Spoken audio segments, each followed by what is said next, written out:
হামজা দেওয়ান চৌধুরীর আসার খবরে খুশির জোয়ারে মেতেছে বাংলাদেশ। তবে সেই রেশ কাটতে না কাটতেই দেশটাতে আবারও ফুটবল প্রেমীরা পাচ্ছে আরও একটা খুশি সংবাদ। দ্য গ্রেট ক্রিস্টিয়ানো রোনালদোর বিপক্ষে মাঠে নামার অপেক্ষায় থাকা ফুটবলারের খোঁজ পেল এবার বাংলাদেশ। আর হামজার সঙ্গে আগামীতে জোট বাঁধলে বাংলাদেশ হয়ে উঠবে অপরাজেয় ফুটবল দল। ক্রিস্টিয়ানো রোনালদোর লিগে খেলা কে এই প্রবাসী বাংলাদেশি ফুটবলার যিনি আশা দেখাচ্ছেন বাংলাদেশ ফুটবলটাকে, তা নিয়ে বিস্তারিত থাকছে রিপোর্টে। অনিশ্চয়তায় ঘেরা অন্ধকার রাজ্যে আলো জ্বালাতে চাইলে মার্শাল হাতে কাউকে না কাউকে পথ দেখাতে হবে। আর বাংলাদেশ ফুটবলকে মার্শাল হাতে আলোর ঝলকানি দিচ্ছেন হামজা দেওয়ান চৌধুরী। অনেক সাধনার পরে কয়েক হাজার মাইল ক্রস পাড়ি দিয়ে অবশেষে ইংল্যান্ড অনূর্ধ্ব 21 দলের সাবেক ফুটবলার হামজা দেওয়ান চৌধুরী এখন লাল সবুজের। আর এই খবর চাউর হওয়া মাত্র বাংলাদেশ ফুটবল এখন বিশ্ব মিডিয়ার শিরোনামে।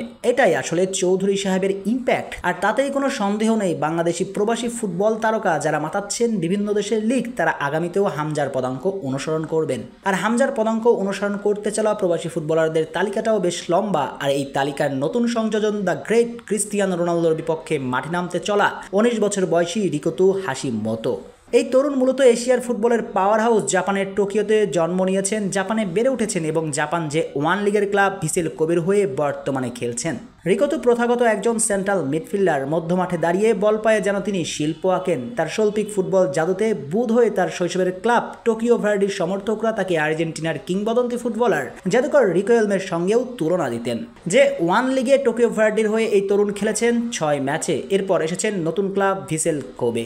সবচেয়ে চাঞ্চল্যকর তথ্য হচ্ছে তিনি ক্রিস্টিয়ানো রোনালদোর বিপক্ষে মাঠে নামার অপেক্ষায় আছেন, কেননা তার দল ভিসেল কোবে অংশগ্রহণ করছে এশিয়ার ক্লাব ফুটবলের শ্রেষ্ঠত্বের আসর এএফসি চ্যাম্পিয়ন্স লিগ এলিটে, যে আসরে খেলে থাকেন ক্রিস্টিয়ানো রোনালদোর মতো মহাতারকা। আর তার দল আল নাসরের বিপক্ষে খেলতে নামলে ফুটবলারের মুখোমুখি হবে রোনালদোর। যদিও ইতিমধ্যে এএফসি চ্যাম্পিয়ন্স লিগ এলিটে অভিষেক হয়েছে তার। আর অভিষেক ম্যাচে মাঠে ছিলেন 75 মিনিট। গোল ও অ্যাসিস্টের দেখা না পেলেও নিয়েছিলেন 3টি শুট। এছাড়া লেফট মিডফিল্ডে দাঁড়িয়ে দ্রুতি ছড়িয়েছেন পুরো ম্যাচে। বোঝাই যায় তাই কত বড় মাপের তারকা। আর আশার বাণীটা হচ্ছে, এই তরুণ জাপানের জন্ম এবং বেড়ে ওঠা হলেও তিনি মূলত একজন বাংলাদেশি বংশভূত।